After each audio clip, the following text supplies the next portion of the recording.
है हमारे YouTube channel में। मेरा नाम है कुमार। इसी वीडियो के अंदर हम करने जा रहे हैं RWA की सामान्य ज्ञान की जो किताब है, जो स्पेशली दिल्ली पुलिस के लिए लॉन्च की गई है। ठीक है, तो ये जो बुक किताब है जो इस स्पेशली दिल्ली पुलिस के लॉन्च की गई है, तो चलिए इसके बारे में थोड़ा सा पढ़ते हैं, फिर इसकी क्वेश्चंस करेंगे।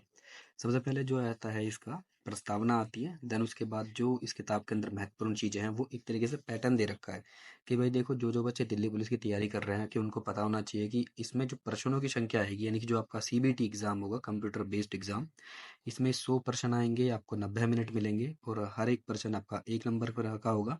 और अगर आप क्वेश्चन गलत करते हो तो आपके 0.25 मार्क्स काट लिए जाते हैं। अगर आपने 4 क्वेश्चन गलत किए तो इसका मतलब है कि आपका 1 नंबर पूरा पूरा काट लिया जाएगा। अब इसके बाद इसने यहाँ पे बताया है कि आपके कौन कौन से सब्जेक्ट आते हैं। तो सबसे पहले जो बुक मैं कराने जा रहा हूँ जिसका नाम है सामान्य ज्ञान, तो इससे रिलेटेड ही जो सब्जेक्ट है वो है आपका सामान्य ज्ञान, यानी GK GS जिसे कहते हैं। उसमें 50 प्रश्न आएंगे आपके और उसमें से आपको मैक्सिमम मार्क्स मिलेंगे 50। देन उसके बाद आपकी रीजनिंग आ जाती है 25 की 25। देन उसके बाद आपकी ये संख्यात्मक अभियोगिता का मतलब है मैथमेटिक्स क्वांटिटी एप्टीट्यूड, जो आपके 15 नंबर क्या होगा, जिसमें 15 क्वेश्चन पूछे जाएंगे आपसे। और उसके बाद 10 नंबर की कंप्यूटर है। और ऐसे मिला के आपके कुल प्रश्न होते हैं 100 और अधिकतम अंक होते हैं 100। समय कितना रहेगा? 90 मिनट रहेगा। अब इसमें कौन कौन से बच्चे कर सकते हैं? सबसे पहले एज की बात की गई है, तो जो UR कैटेगरी यानी अनरिजर्व्ड, जिसे हम जनरली जनरल कैटेगरी बोलते हैं, या उनकी डिटेल दी गई है कि उनकी एज होनी चाहिए 18 से 25। ठीक है, अब इस हिसाब से OBC देख लो, OBC में 3 साल का रिलैक्सेशन है तो ये 28 तक हो सकती है। और ऐसे ही SC का भी होगा। ठीक है, उसमें भी रिलैक्सेशन दिया हुआ है, बट जनरल की जो एज है वो है 18 से 25। और उसके बाद जो इनकी क्वालिफिकेशन है, आपको क्या पास 12th पास होनी चाहिए। और PST के हिसाब से यानी फिजिकल, ठीक है, शारीरिक मानक परीक्षण जो आपका टेस्ट होगा उसमें पुरुषों की हाइट होनी चाहिए 157 और महिलाओं की होनी चाहिए, सॉरी, पुरुषों की हाइट होनी चाहिए 170 और महिलाओं की होनी चाहिए कितनी?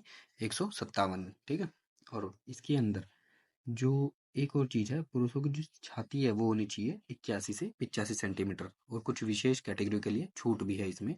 ठीक है, और सबसे महत्वपूर्ण, पुरुषों के पास होना चाहिए LMV licence, light motor vehicle licence कहते हैं जिसे। वो सब बच्चे इसे कर सकते हैं। तो अब इसकी जो अब आते हैं इसकी विषय सूची पर। इस किताब के अंदर जो टोटल मिला के आपकी सबसे पहले शुरुआत होती है इतिहास से। इतिहास के जो इसमें पेजेस है वो है आपके 44। और जो क्वेश्चंस रहेंगे वो भी एक अच्छी वेटेज में रहेंगे। ठीक है, हाँ, तो टोटल मिला के 6 से 50 तक ही जाएगी। और उसमें जो क्वेश्चंस रहेंगे आपके वो नहीं, वो रहेंगे 422। ठीक है, मोटा मोटा कहूँ तो लगभग 450 क्वेश्चन के आसपास का डिटेल रहेगी आपके पास। और ये वो क्वेश्चन है जो प्रीवियस ईयर्स में या तो दिल्ली पुलिस के लिए स्पेशल पूछे गए हैं या फिर SSC के किसी एग्जाम में पूछे गए हैं। ये वो क्वेश्चन है, यानी कि ये वेरी वेरी सारे के सारे एग्जाम में पूछे गए प्रश्न है और उनकी व्याख्या भी मिलेगी आपको। तो बिना कुछ समय गवाए इस क्लास को शुरुआत करते हैं। जो इसका पहला क्वेश्चन है वो कुछ इस प्रकार है कि मानव इतिहास में किस काल से खाद्य उत्पादक बना? ठीक है, तो ऑप्शन जो इसके हैं वो है पूरा पाषाण काल, मध्य पाषाण काल, ताम्र पाषाण काल या नव पाषाण काल। तो इसका जो सही आंसर होगा वो होगा आपका नव पाषाण युग। ठीक है, तो अब इसकी जो एक्सप्लेनेशन है वो कुछ इस प्रकार है कि नव पाषाण काल लगभग 6 से 1000 ईसा पूर्व तक माना जाता है। मानव इतिहास में नव पाषाण काल में ही मुख्य मनुष्य जो है वो खेती शुरू की थी उसने। ठीक है, इस काल में अनाज अनाज की खेती और पशुपालन की क्या होती है? शुरुआत होती है। ठीक है, इसी काल में लोगों ने खेती की जमीन पर अलग अलग फसलें उगाना शुरू किया। इस काल में लोगों ने मिट्टी के बर्तन बनाना शुरू कर दिया। नवपाषाण काल में ही लोगों ने स्थायी आश्रय बनाना शुरू किया। यानी मोटा मोटा आपको जिसमें 30 क्वेश्चन के अंदर 4 चीजें याद करनी है। सबसे पहले इस काल के टाइम पे मनुष्य ने खेती करी और पशु पालना शुरू किए। दूसरी चीज, बर्तन यूज करने लगे। तीसरी चीज, ठीक है, स्थायी बसेरा रहने लगे, मतलब स्थायी आवास। उन्होंने एक जगह, पहले क्या था, मानव खाना बदोश था, आज यहाँ है, कल यहाँ है, परसों यहाँ है। तो इस काल में आके मानव ने अपने घर बनाना स्टार्ट किए, जिसको यहाँ पे स्थायी आश्रय बोला गया है। ठीक है, अब चलते हैं अगले प्रश्न पे, जो क्या है, जो है निम्नलिखित में से किस राज्य में दैमाबाद नामक ताम्रपाषाणकालीन सांस्कृतिक स्थल है? तो इसका जो सही आंसर है वो है क्या है? महाराष्ट्र। तो दैमाबाद कहाँ है? वो भारत के महाराष्ट्र में है। अब इसकी एक्सप्लेनेशन जो है वो कुछ इस प्रकार है कि दैमाबाद हड़प्पा कालीन स्थल महाराष्ट्र के अहमदनगर जिले में है। ठीक है, यह गोदावरी नदी की सहायक नदी परवरा के बाएं किनारे पर स्थित एक निर्जन गांव तथा पुरातात्विक स्थल है ये। ठीक है, और जेपी पोवर्डिकर ने इसकी खोज की थी। ठीक है, ये इतना इंपॉर्टेंट नहीं है जनरल बताऊं तो। और दैमाबाद ने हड़प्पा कालीन ताम्र रथ की भी मिला, ये इंपॉर्टेंट है कि दैमाबाद में हड़प्पा कालीन ताम्र रथ मिला है। दैमाबाद कहाँ है? महाराष्ट्र में, महाराष्ट्र के अंदर है। ठीक है, महाराष्ट्र अपने प्यारे भारत के पार्ट है। अब अगला प्रश्न जो है वो ये है, निम्नलिखित में से कौन सा युग्म सही नहीं है? तो इसका जो सही आंसर है वो क्या है आपका? वो है भीमबेटका। ठीक है, अब जो जो सही है वो पढ़ लेते हैं कि हम्पी, हम्पी कर्नाटक में है जी। फतेहपुर सीकरी उत्तर प्रदेश में है। कोणार्क, कोणार्क क्या है? उड़ीसा में है। कोणार्क किसी सूर्य मंदिर है। ठीक है, या जिसको हम रथ मंदिर भी कहते हैं वो भी उड़ीसा में ही है। और भीमबेटका, भीमबेटका है मध्य प्रदेश के अंदर। ये गलत है यहाँ पे। तो इसको अब अगर आगे पढ़ें तो भीमबेटका जो है मध्य प्रदेश के रायसेन जिले में स्थित एक पुरातात्विक आवासीय स्थल है। और यह चित्र, यह शैल चित्र और शैलाश्रयों के लिए प्रसिद्ध है। ठीक है, कौन? भीमबेटका। क्वेश्चन नंबर 4 जो है वो कुछ इस प्रकार है कि ऐतिहासिक सीढ़ीदार कुआं जिसे बावली, अग्रसेन की बावली कहाँ पर स्थित है? तो इसका जो सही आंसर है वो कौन है? दिल्ली है। अग्रसेन की बावली कहाँ पे है? दिल्ली में स्थित है। अब थोड़ा इसकी एक्सप्लेनेशन के बारे में पढ़ते हैं। ठीक है, वो कैसे है अभी? ऐतिहासिक सीढ़ीदार कुआं अग्रसेन की बावली नई दिल्ली के कनॉट प्लेस में पास है। यह सुरक्षित पुरातात्विक स्थल है। यह ऐतिहासिक कुआं जो 60 मीटर लंबा और 15 मीटर चौड़ा है। ठीक है, इसके बाद अगला प्रश्न,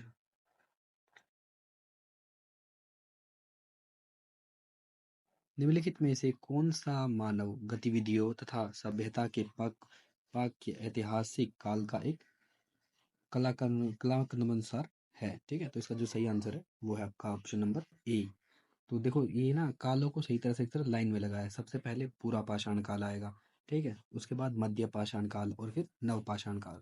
अगर मोटा मोटा बोलूँ तो देखो पूरा, सबसे पहले पुरानी चीजें, फिर मध्य यानी बीच की चीजें, और फिर नई चीज।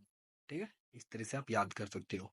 तो अब इसकी एक्सप्लेनेशन जो है, मानव गतिविधियां एवं सभ्यता की प्राग ऐतिहासिक काल का सही जो कलाक्रमण है वो कुछ इस प्रकार है। पहले मतलब पुरानी चीजें, फिर नई यानी बीच की चीजें, और नई चीजें। ठीक है, इस तरीके से आपसे याद कर सकते हो।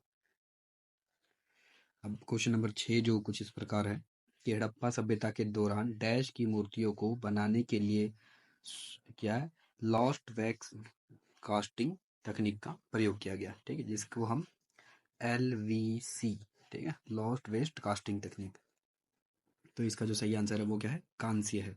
ठीक है, तो हड़प्पा सभ्यता में कांस्य की मूर्तियां बनाने के लिए लोस्ट वैक्स का तकनीक का इस्तेमाल किया गया था। ठीक है, अब चलते हैं अगले क्वेश्चन पे। सुरु इसमें जो ये पॉइंट दे रखा है, सुरकोटडा पुरातात्विक स्थल किस राज्य में स्थित है? तो इसका सही आंसर क्या है? कहाँ पे है? गुजरात में है जी। ठीक है, कहाँ पर है? गुजरात में स्थित है। अब सुरकोटडा की हम एक्सप्लेनेशन पढ़ते हैं।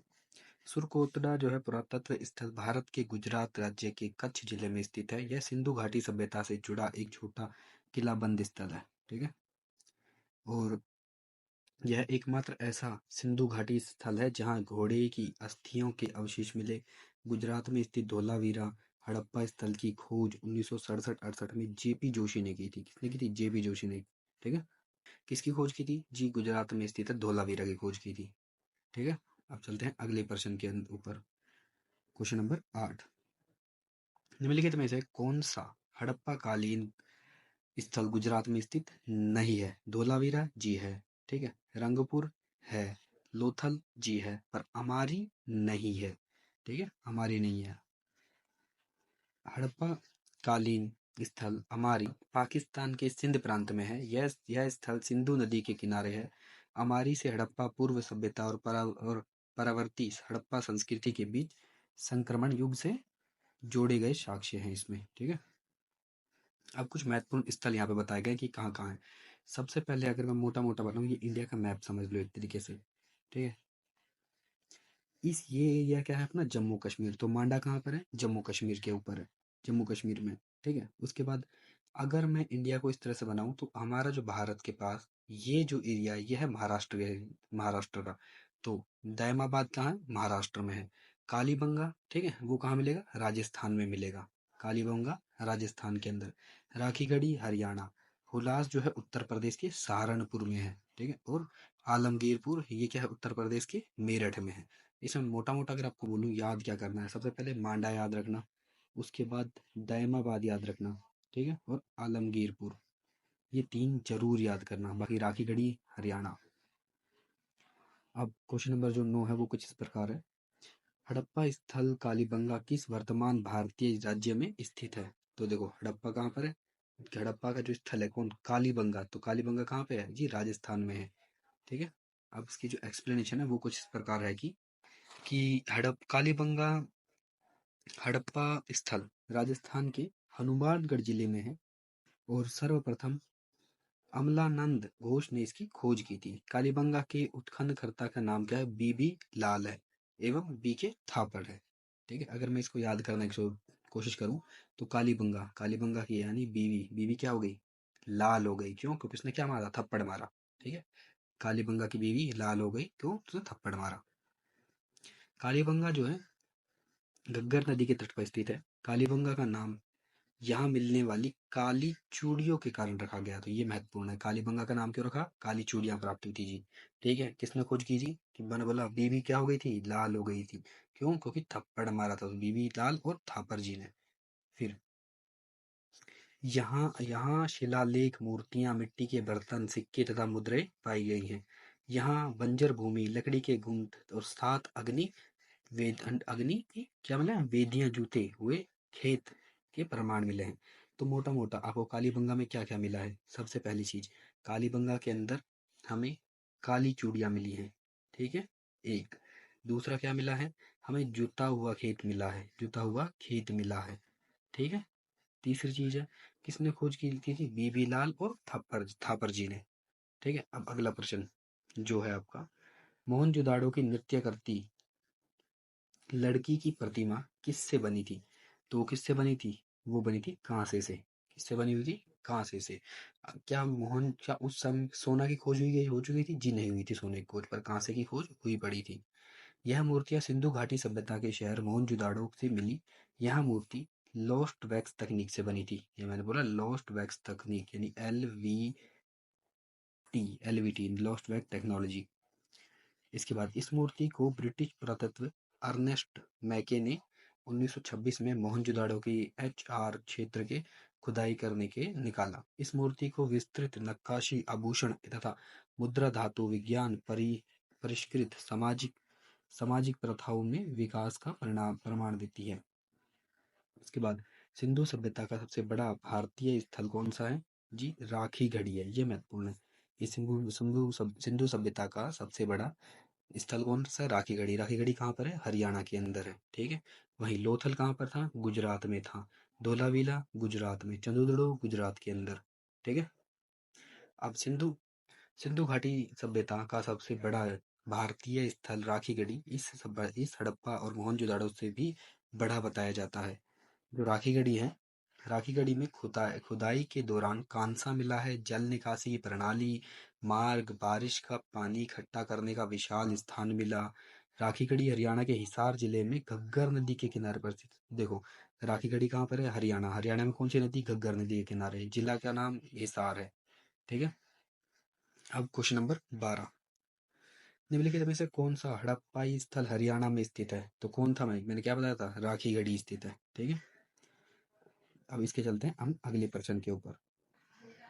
हाँ, तो क्वेश्चन नंबर 13 जो है वो इस प्रकार है कि धोलावीरा का हड़प्पा नगर कितने भागों में विभाजित था। तो इसका सही आंसर क्या है, 3 भागों में विभाजित था, ठीक है। धोलावीरा का हड़प्पा नगर कितने भागों में विभाजित था, 3 भागों में विभाजित था। अब धोलावीरा जो है, धोलावीरा पश्चिमी भारत के गुजरात राज्य में कच्छ जिले के भचाऊ तालुका के खादिर बेट में स्थित एक पुरातात्विक स्थल है। ठीक है, इसके बाद अगला जो बिंदु है वो है आपका धोलावीरा जो है यह 3 भागों में विभाजित था। सबसे पहला जो भाग था जिसमें जनरली हायरार्की या फिर पावरफुल लोग जैसे राजा शासक का राजमहल जो सबसे ऊंचाई पर स्थित था, या यह चारों ओर से मजबूत किलेबंद से घिरा हुआ था और इस जिले में 4 द्वार थे। ठीक है, इस किले में कितने थे? 4 द्वार थे। फिर आता है अन्य अधिकारियां जो एक तरह से राजा से नीचे पोस्ट पे रहते थे। अन्य अधिकारियों का निवास स्थान, इसमें सुरक्षात्मक दीवार भी होती थी जिसमें 2 से 5 कमरे होते थे। इसके बाद सबसे नीचे आते हैं आम जनता, जो शहर वासियों की ईंटें से बनी घर होते थे। अगला जो इसका क्वेश्चन नंबर 14 है वो इस प्रकार है कि निम्नलिखित में से किस से हड़प्पा संरचना में पानी के रिसाव को रोकने के लिए डामर की पतली परत लगी थी? तो किसमें? वृहद स्नानागार में। ठीक है, अभी वृहद स्नानागार कहाँ मिला है? ये मोहन के घर पे मिला है। तो मैं बोलूँगा नानी की चीज मोहन के घर पे मिली है। तो वृहद स्नानागार कहाँ? मोहनजोदाड़ो का सब का या विशाल स्नानागार सिंधु घाटी सभ्यता के सबसे प्रसिद्ध स्मारकों में से एक है। इसमें पानी के रिसाव को रोकने के लिए डामर की पतली परत लगी थी। ठीक है, अब क्वेश्चन नंबर 15 जो है, हड़प्पा सभ्यता के मोहरों पर निम्नलिखित में से कौन सा पशु अक्सर देखा जाता था? तो वो क्या है? बैल है। ठीक है, क्या शेर था? बिल्कुल नहीं था। ठीक है, और हिरण भी नहीं, पर बैल देखा गया था। इसके बाद अब इसकी जो एक्सप्लेनेशन है वो कुछ इस प्रकार है कि हड़प्पा सभ्यता की मोहरों पर बैल के अतिरिक्त बाघ, गैंडा, हाथी, बकरी, हिरण, भेड़ आदि पशुओं के चित्र भी देखे जाते थे, परंतु इसमें सबसे महत्वपूर्ण जो है वो बैल है। और क्या नहीं देखा गया अभी? भाई शेर नहीं था। ठीक है, ये बहुत बार आता है क्वेश्चन में कि इसके सिक्कों पर शेर की पिक थी जी? नहीं थी, बिल्कुल भी नहीं थी। अब हड़प्पा सभ्यता की मोहरों का आकार जो है त्रिभुजाकार, आयताकार, वृत्ताकार तथा वर्गाकार था। ठीक है, अब सिंधु घाटी सभ्यता का सबसे पहला पहला खोजा गया स्थल कौन सा था? तो वो क्या था? हड़प्पा था। ठीक है, अगला प्रश्न, हड़प्पा स्थल की खोज 1921 किसने? R D Banerjee, R Rakhaldas Sahni ने की थी, सॉरी, राय बहादुर दयाराम साहनी ने की थी। आर डी बैनर्जी ने तो की थी हमारी मोहनजोदाड़ो की खोज की थी। अब चलते हैं अगले प्रश्न पे। अब इसकी जो एक्सप्लेनेशन है उसको देख लेते हैं, फिर चलेंगे अगले प्रश्न पे। हड़प्पा सभ्यता रावी नदी के तट पर स्थित है। मोहनजोदड़ो इसका शाब्दिक अर्थ है मृतकों का टीला। ठीक है, इसके बाद मोहनजोदड़ो जो स्थल की जो 1922 में होती है, कौन? राखलदास बैनर्जी करते हैं। इसके बाद मोहनजोदड़ो जो स्थल सिंधु नदी के तट पर स्थित है। अब देखो जो अगला ऑप्शन था कि इसमें देखो 3 ऑप्शन 4 ऑप्शन से पहले हड़प्पा हड़प्पा का बता दिया, फिर मोहनजोदड़ो वो भी हो गया। अब तीसरा ऑप्शन जो था वो था लोथल। लोथल लोथल स्थल की खोज 1954 में आर एस राव ने की थी। लोथल सिंधु घाटी सभ्यता का महत्वपूर्ण बंदरगाह था। तो अब मैं बोलूँ बंदरगाह, बंदरगाह को किस नाम से जाना जाता है जी? पतन के नाम से जाना जाता है। ठीक है, पोर्ट लोथल लोथल जो है कौन सी नदी के किनारे है? भोगवा नदी के किनारे पर है। ठीक है, अगला जो प्रश्न है वो सिंधु सभ्यता के इसमें से किस स्थल से जलाशयों के साक्ष्य मिलते हैं? ए कालीबंगा, बी धोलावीरा, सी कोटादीजी या फिर डी लोथल। तो सही आंसर क्या है? धोलावीरा। धोलावीरा में ही जल के बहुत सारे साक्ष्य मिले हैं। अब इसकी एक्सप्लेनेशन, धोलावीरा स्थल गुजरात राज्य में स्थित है। कोटोदीजी इस स्थल से कांसे की चपटी, फलक, वाली कुल्हाड़ी साक्ष्य मिले हैं और यह पाकिस्तान देश के सिंध में स्थित है। ठीक है, कौन? कोटादीजी। इसके बाद लोथल लोथल मैंने पहले बता दिया कि हड़प्पा सभ्यता का क्या था? बंदरगाह था। इस स्थल के 3 युगल समाधियों 3 साक्ष्य मिले हैं और यह स्थल गुजरात के शाख में स्थित है।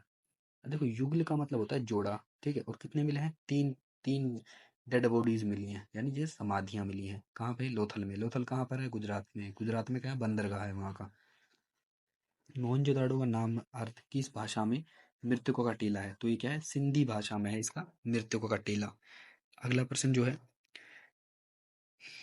मोहनजोदड़ो को सिंधी घाटी की सभ्यता का सबसे बड़ा स्थल माना जाता है। वर्तमान में मोहनजोदड़ो की स्थिति पाकिस्तान के सिंध राज्य में है। मोहनजोदड़ो ने विशाल स्नानागार के अवशेष मिले हैं। मैंने बोला नहाने की चीजें कहाँ मिली थी?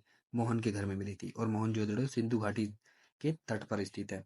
लोथल नामक प्राचीन हड़प्पा शहर किस राज्य में स्थित है? तो मैंने बता ही दिया किसमें जी? गुजरात में स्थित है।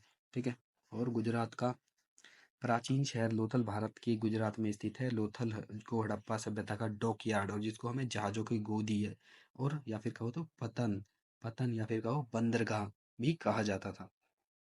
हड़प्पा वासियों द्वारा निम्नलिखित में से किस भवन निर्माण सामग्री का उपयोग किया था? तो किसका उपयोग किया? तपती ईंटें, मिट्टी की ईंटों का प्रयोग हुआ है यहाँ पे, ठीक है। तपती ईंटें, तपती मिट्टी की ईंटें। अब हड़प्पा वासियों द्वारा भवन निर्माण सामग्री के लिए तपती मिट्टी की ईंटों का प्रयोग किया गया। हड़प्पा सिंधु घाटी सभ्यता का एक शहर है। वर्तमान में हड़प्पा शहर पाकिस्तान देश के पंजाब में स्थित है। पाकिस्तान वाले पंजाब में स्थित है।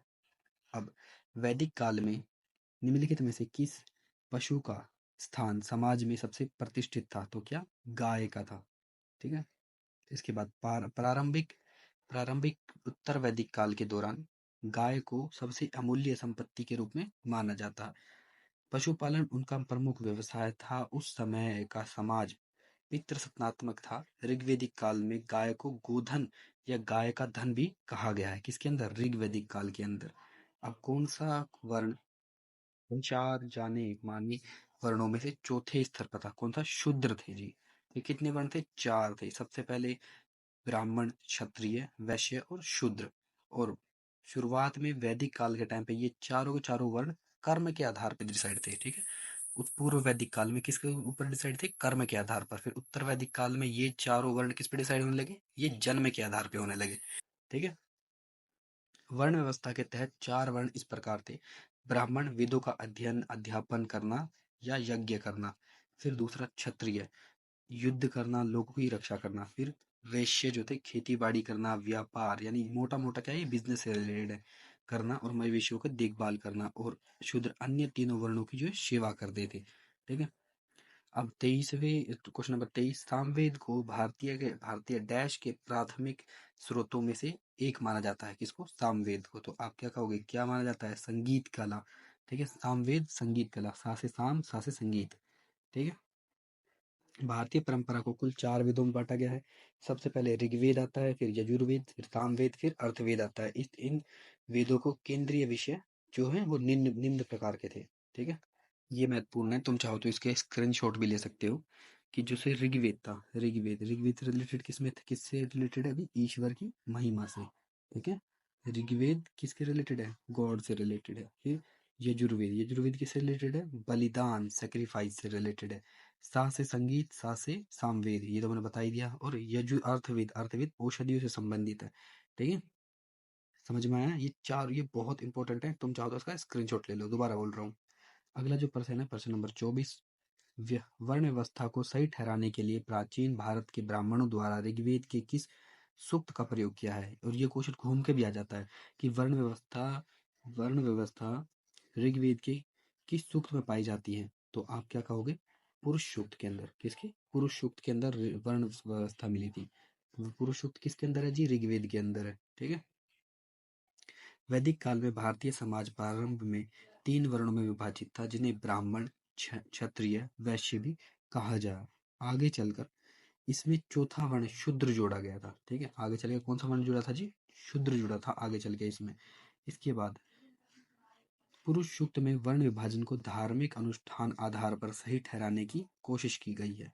अब क्वेश्चन नंबर 25, निम्नलिखित में से किस देवता को ऋग्वेद में किलों को तोड़ने वाले के रूप में जाना जाता है? तो आपका क्या होगी? इंद्र को जाना गया था। ऑप्शन नंबर बी, इंद्र को जाना गया था। कौन? कीलों को तोड़ने वाला। इंद्र को ऋग्वेद में कीलों को तोड़ने वाला देवता माना गया है। और इंद्रवेद का जो इन्हें पुरंदर के नाम से भी जाना जाता है। ये अच्छा क्वेश्चन है कि पुरंदर के नाम से कौन से देवता को जाना गया था? इंद्र को जाना गया था। इसके बाद इसके अलावा इन्हें देवताओं का राजा और स्वर्ग का स्वामी भी कहा जाता था। अब क्वेश्चन नंबर 26, निम्नलिखित में से वेदों के ब्रह्म वेद के नाम बताओ। तो सबसे पहले option number A, Rigveda, Yajurveda, Samaveda, Atharvaveda या अथर्ववेद। तो ब्रह्मवेद जो थे वो किससे किससे रिलेटेड है? वो आपके अथर्ववेद है, ठीक है।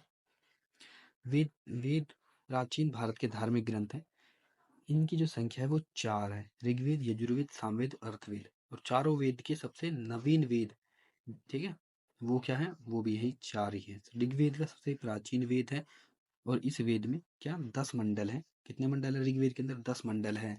1028 सूक्त हैं और लगभग 10,580 ऋचाएं हैं। यजुर्वेद, यजुर्वेद के दो भाग है, एक शुक्ल है, एक शुक्ल यजुर्वेद है, कृष्ण यजुर्वेद है।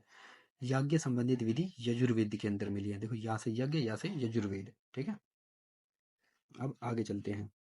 अब सामवेद, सामवेद जैसे मैं सा से सा, सा से संगीत, यह चारों वेदों में आकार की दृष्टि से सबसे बड़ा है। सामवेद संबंधित है संगीत से, ठीक है। इसके बाद आगे निम्नलिखित में से यज्ञ में कौन सा घोड़े के बलिदान से संबंधित है? तो अश्वमेध यज्ञ है वो, ठीक है। कौन सा यज्ञ है? अश्वमेध यज्ञ। अश्वमेध यज्ञ घोड़े के बलिदान से संबंधित है। अश्वमेध यज्ञ प्राचीन काल के वैदिक यज्ञों में प्रमुख स्थान था। अश्वमेध यज्ञ में अश्व शब्द का अर्थ घोड़ा और मेघ शब्द का अर्थ होता था बलि, ठीक है।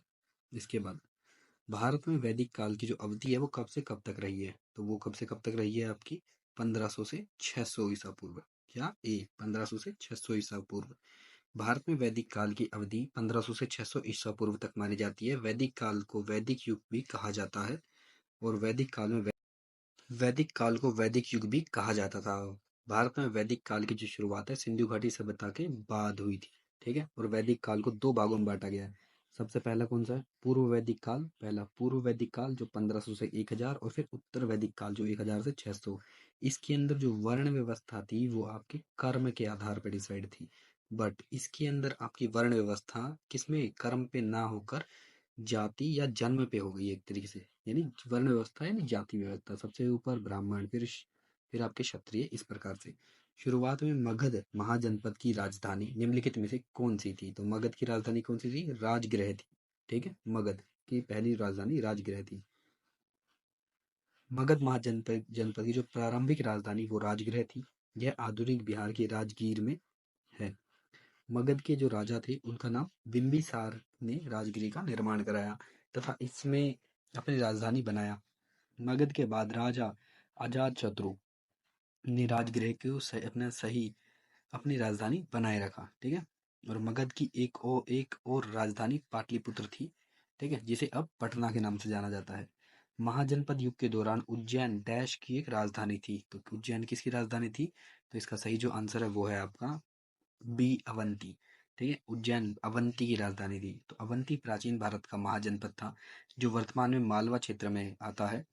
विंध्य पर्वत के कारण यह जिला दो भागों में बटा हुआ है। उत्तरी भाग की राजधानी उज्जैन थी और दक्षिणी भाग की राजधानी माहिष्मती थी, ठीक है। इसके बाद उज्जैनी को अवंतिकापुरी के नाम से भी जाना जाता है। उज्जैन में भगवान शिव के 12 ज्योतिर्लिंगों में से एक महाकाल मंदिर है। अब क्वेश्चन नंबर 31। तो महाजनपद ने डैश साम्राज्य पर शासन किया। तो इसका सही आंसर महाजनपद जो महापद्म नंद थे, सॉरी अगेन, महापद्म नंद जो थे इन्होंने एक राठ की उपाधि ली थी। किसके राजा थे? मगध के राजा थे, ठीक है। किसके? मगध के राजा थे। महापद्म नंद को उग्रसेन के नाम से भी जाना जाता था कुछ स्रोतों के अनुसार। इसके बाद जो अगला प्रश्न है वो यह है कि 16 जाने माने महाजनपदों में महत्वपूर्ण कौन सा था? तो वो आपका मगध था। मगध के जो एक राजा महापद्म नंद, उसको उग्रसेन के नाम से भी जाना जाता था, ठीक है। अब 16 महाजनपद उनकी राजधानियां जो है कुछ इस प्रकार है। सबसे पहले काशी की बात करते हैं। काशी की राजधानी क्या थी? वाराणसी। कौशल की श्रावस्ती। अंग की चंपा, ठीक है। मगध की दो थी, एक राजगृह थी, एक गिरब्रज की थी। फिर कुरु, इंद्रप्रस्थ। अब देखो इंद्रप्रस्थ जो है ना ये आपकी वर्तमान की दिल्ली है, ठीक है। अब क्वेश्चन आ गया कि वर्तमान की दिल्ली जिसे इंद्रप्रस्थ के नाम से जाना जाता था किस जनपद की राजधानी? तो आप क्या कहोगे? कुरु की थी, ठीक है। कंबोज की हटक या राजपुर। अश्मक की थी पोताना या पोतली। और वज्जी की वैशाली, ठीक है। अब देखो एक आप ये याद कर सके, वज्जी वासे वैशाली। अवंती की जो थी दक्षिण की माहिष्मती थी और उत्तर की उज्जैनी थी, ठीक है। गांधार की तक्षशिला। गांधार आज के टाइम पे कहाँ है? गांधार आज के टाइम पे आपके अफगानिस्तान के अंदर स्थित है, ठीक है। इसके बाद सूरसेन की मथुरा थी और मत्स्य की विराट, ठीक है। इसके बाद जो पांचाल है, पांचाल की उत्तरी पांचाल अहिच्छित्र और दक्षिण में कपिल्य। फिर मल्ल की कुशीनगर या पावा, ठीक है। और चेदी की शुक्तिमती। वत्स कौसाम्बी ये याद कर सकते। वत्स कौसाम्बी एक वज्जी था, ठीक है। वज्जी वासे वैशाली। इसके बाद फिर कुरु की मैंने बताई दी थी आपकी अपनी वर्तमान की दिल्ली, पुरानी की इंद्रप्रस्थ। सूरसेन महाजनपद की राजधानी क्या थी? तो सूरसेन की अपनी मथुरा थी। ठीक है, क्या थी? मथुरा थी। इसके बाद सूरसेन प्राचीन भारतीय क्षेत्र में उत्तर प्रदेश के वर्तमान ब्रज क्षेत्र में था।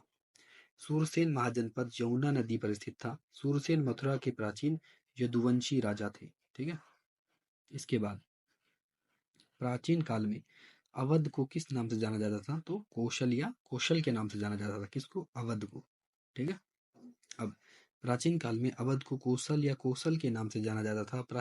भारत में छठी शताब्दी में 16 महाजनपदों का उदय होता है। कौन सी शताब्दी में? छठी शताब्दी में। ठीक है, वहाँ कौशल या कौशल इन्हीं 16 महाजनपदों में से एक था। कौशल महाजनपद की जो राजधानी वो श्रावस्ती थी। ठीक है, अब आर्य संस्कृति की सर्वोच्च काल में गंगा की घाटी के जनपद जो संख्या में कितने थे? डैश क्या थे? 16 थे। ठीक है, प्राचीन काल में 16 महाजनपदों के बारे में जानकारी का स्रोत बौद्ध धर्म का ग्रंथ है अंगुत्तर निकाय। ये महत्वपूर्ण है कि 16 महाजनपदों की जानकारी कहाँ मिली? बौद्ध धर्म का ग्रंथ अंगुत्तर निकाय से हमें प्राप्त होती है। ठीक है, प्राचीन भारत के 16 महाजनपद निम्नलिखित में से थे। सबसे पहले अंग, मगध, कोशी, काशी, वज्जी, वत्स, अवंती, कौशल, पांचाल, मरुल, कुरु, चेदी, कंबोज, मत्स्य नगर की राजधानी क्या थी? विराटनगर। ठीक है, सूरसेन, गांधार और अश्मक, ये 16 महाजनपद हुए। अब बिंबिसार निम्नलिखित में से राजवंशों में से किसके संस्थापक थे? कितने? बिंबिसार। किसके? हर्यक वंश के थे। कौन? बिंबिसार। ठीक है, अब चलते हैं अगले प्रश्न पे। बिंबिसार ने हर्यक वंश की स्थापना की थी। इसका शासनकाल लगभग 544 से 492 ईसा पूर्व तक रहा। इसके बाद बिंबिसार ने गिरिव्रज या राजगृह को अपनी पहली राजधानी बनाया। इन्होंने अंग राज्य पर कब्जा किया। बिंबिसार का जो पुत्र है वो अजातशत्रु, और अजातशत्रु ने अपने पिता की हत्या करके राजगद्दी अपनाई।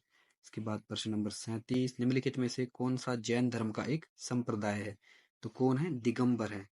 जैन धर्म कितने भागों में टूटा था? 2 भागों में, एक दिगंबर एक श्वेतांबर।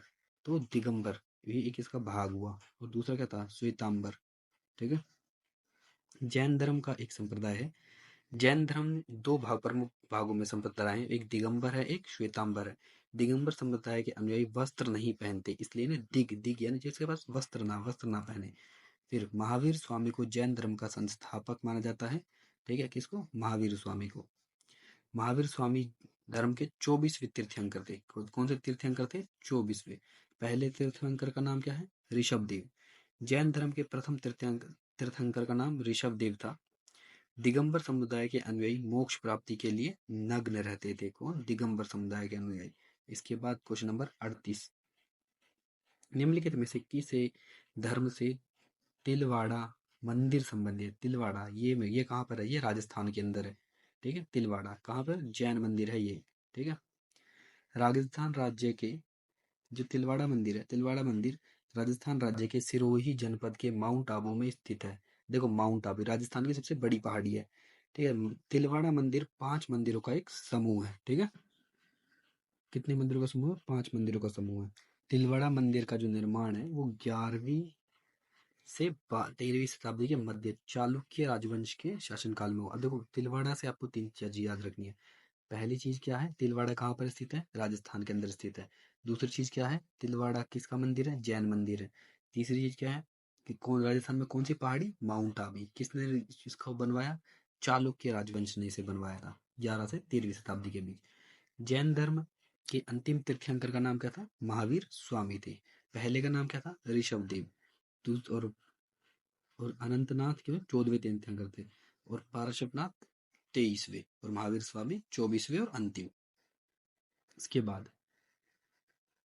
छठी शताब्दी ईसा पूर्व के प्रारंभ में भगवान महावीर का जन्म निम्नलिखित में से किसके पास हुआ? तो किसके पास हुआ? वैशाली में हुआ था इनका जन्म। ठीक है, कहाँ हुआ था? वैशाली में। महावीर स्वामी का जो जन्म था वो 540 ईसा पूर्व में कुंडल ग्राम वैशाली नामक स्थान पर हुआ। महावीर स्वामी की जो मृत्यु है 468 पावपुरो में बिहार में हो गई थी। ठीक है, अब पहली जैन परिषद आयोजित की गई थी कहाँ पर? पाटलिपुत्र के अंदर। ठीक है, जिसे जैन संगीति के नाम से भी जाना गया। पहली जैन परिषद का आयोजन चंद्रगुप्त मौर्य शासनकाल में स्थूल भद्र की अध्यक्षता में हुआ। किसकी अध्यक्षता में? स्थूल भद्र की अध्यक्षता में। दूसरी जैन परिषद वल्लभी में आयोजित की गई और दूसरी जैन परि, परिषद का जो आयोजन है वो देवर्षि क्षमा श्रमण की अध्यक्षता में हुई। दिगंबर और श्वेतंबर का संबंध किस धर्म से है? तो क्या उनसे है? जैन धर्म से है इनका संबंध। ठीक है, किससे है? जैन धर्म से है। जैन धर्म को श्वेतांबर और दिगंबर समुदायों में बांटा गया है। श्वेतांबर समुदाय के साधु श्वेत वस्त्र और दिगंबर समुदाय के साधु नग्न अवस्था में रहते हैं। ठीक है, नग्न अवस्था में। जैन धर्म में स्थूल शूद्र की शिष्य श्वेतांबर और अभद्र बाहु के शिष्य दिगंबर कहलाए। इसके बाद अगला प्रश्न, निम्नलिखित में से कौन सी विशेषता जैन धर्म से पृथक करती है? तो जैन धर्म को पृथक करती है कौन सी? इसका आंसर है डी। जैन धर्म जो आचरण और आत्मनिर्माण का चरम स्वरूप, एक्सप्लेनेशन जो है उसकी कुछ इस प्रकार है कि आचरण और आत्म मृत्यु का चरम रूप, यह विशेषता बौद्ध धर्म को जैन धर्म से अलग करती है। बौद्ध धर्म गौतम बुद्ध के जीवन और शिक्षाओं पर केंद्रित है, जबकि जैन धर्म महावीर स्वामी के जीवन और शिक्षाओं पर केंद्रित है। वैशाली वज्जी महाजनपद की राजधानी है। गौतम बुद्ध का जन्म 563 ईसा पूर्व में पाटलिपुत्र के निकट लुम्बिनी नामक क्षेत्र में, और लुम्बिनी वर्तमान में कहाँ है भाई? वर्तमान में ये किसमें है? बिहार के बगल में। कौन सा राज्य, कौन सा इंटरनेशनल कंट्री है? नेपाल। ठीक है। जम्मू कश्मीर चतुर्थ बौद्ध परिषद का आयोजन निम्नलिखित में से किस द्वारा हुआ? जिसे चतुर्बौद्ध संगीति भी की थी। तो इसका आयोजन किस राजा के टाइम पे हुआ था? उसका सही आंसर है आपका कनिष्क। ठीक है, इसका सही आंसर है ऑप्शन नंबर डी, कनिष्क। और कनिष्क कहाँ के राजा थे? जम्मू कश्मीर के राजा थे। कश्मीर में चौथी बौद्ध संगीति का आयोजन कुषाण राजा कनिष्क ने कराया। ठीक है, यह संगीति कश्मीर के कुंडल वन में आयोजित की गई। इस संगीति की अध्यक्षता वसुमित्र ने की थी। किसने की थी? वासुमित्र ने। निम्नलिखित में से कौन सा युग में सम्मिलित है? तो इसका जो सही आंसर है वो है आपका डी, तृतीय संगीति पाटलिपुत्र। अब देखो ये संगीतियां हैं, तुम चाहो तो इसका स्क्रीनशॉट ले सकते हो। ठीक है, पहली संगीति कहाँ होती? राजगिरी में, आर। ठीक है, शासन आजाद शत्रु, अध्यक्षता महाकश्यप। ठीक है, अवधि 483। ठीक है, उसके बाद दूसरी वैशाली, टाइम कौन राजा था? कालाशोक। ठीक है, और जो वहाँ के अध्यक्षता की थी वो साबक मीर या फिर सुबु कामी ने की थी। अब देखो 443 पहली थी, इसमें से 100 साल घटा दो, 383।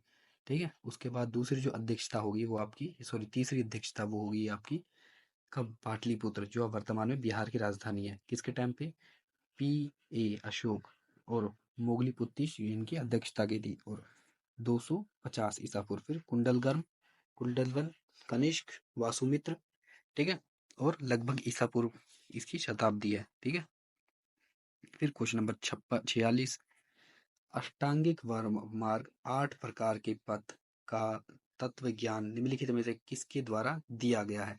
तो इसका ज्ञान किसके द्वारा दिया गया है? गौतम बुद्ध जी के द्वारा दिया गया है। किसके द्वारा? गौतम बुद्ध। गौतम बुद्ध ने मध्यम मार्ग, अष्टांगिक मार्ग का परिचय दिया। 4 आर्य सत्य अष्टांगिक मार्ग शब्द का अर्थ महानता है। आमतौर पर यह 8 गुना आर्य पथ के फलस्वरूप प्रतिपादित किया जाता है। ठीक है, अब क्वेश्चन नंबर 47, धम्म चक्र पतन। ठीक है, धम्म चक्र परिवर्तन के नाम से भी जाना, नाम से बौद्ध आयोजन निम्नलिखित में से किस पर किया गया? क्या? धर्म चक्र परिवर्तन। तो इसका आंसर है क्या? सारनाथ। सारनाथ ने बौद्ध जी ने अपने पहले ही उपदेश दिए हैं। बौद्ध धर्म ने सारनाथ का पवित्र स्थान है। बौद्ध ग्रंथों में इस घटना को धर्म चक्र परिवर्तन यानी कानून की पहियों का घूमना कहा गया है। ठीक है, यह गौतम बुद्ध का प्रथम उपदेश था जिसे धर्म चक्र परिवर्तन कहा गया। धर्म चक्र बौद्ध धर्म का प्रारंभिक प्रतीक है। गौतम बुद्ध की गृह त्याग की घटना को महाविश्वनिक्रमण कहा गया। ठीक है, गौतम बुद्ध को किस स्थान पर ज्ञान की प्राप्ति हुई? किस स्थान पर ज्ञान की प्राप्ति हुई? बोध गया के अंदर। ठीक है, गौतम बुद्ध बोध गया में ज्ञान प्राप्ति के बाद बुद्ध ने पहला उपदेश सारनाथ में दिया। इस घटना को धर्म चक्र परिवर्तन के नाम से जाना गया। ठीक है, गौतम बुद्ध का जो जन्म है 563 ईसा पूर्व में लुम्बिनी वर्तमान के नेपाल, कपिलवस्तु नेपाल में हुआ। गौतम बुद्ध की मृत्यु महापरिनिर्वाण 483 ईसा पूर्व कुशीनगर उत्तर प्रदेश में हुई। ठीक है, बौद्ध धर्म में अभ्य शूद्र का क्या अर्थ है? तो निर्भीकता। अभ्य शूद्र का अर्थ है निर्भीकता। बौद्ध धर्म में अभय शूद्र का अर्थ है निर्भीकता। अभय शूद्र सबसे प्राचीन मुद्राओं में से एक है। अभय शूद्र सुरक्षा की भावना को प्रदर्शित करती है। अभय शूद्र में दाहिने हस्त को ऊपर की ओर, हथेली बाहर की ओर इंगित किया गया है। ठीक है। और क्वेश्चन नंबर 50, विनय और सुत्त पिटक इनमें से किसकी शिक्षाओं का संकलन है? तो गौतम बुद्ध की शिक्षाओं का संकलन है। कौन? ये विनय और सुत्त पिटक गौतम बुद्ध की शिक्षाओं का संकलन है। त्रिपिटक बौद्ध धर्म का पवित्र ग्रंथ है। इसके 3 भाग हैं। ठीक है। सबसे पहला भाग है आपका सबसे पहला भाग है सुत्त पिटक। सुत्त पिटक, इसमें बौद्ध धर्म के सिद्धांतों का उल्लेख या फिर वर्णन हुआ है। फिर सुत्त के बाद विनय पिटक, इसमें बौद्ध मठों में रहने वाले भिक्षु भिक्षुणियों हेतु अनुशासन संबंधित नियम दिए गए हैं। और लास्ट में अभिधम्म पिटक। ठीक है। इसमें बौद्ध धर्म मतों की दार्शनिक व्याख्या महात्मा बुद्ध के उपदेश और सिद्धांतों से संबंधित है। ठीक है। अब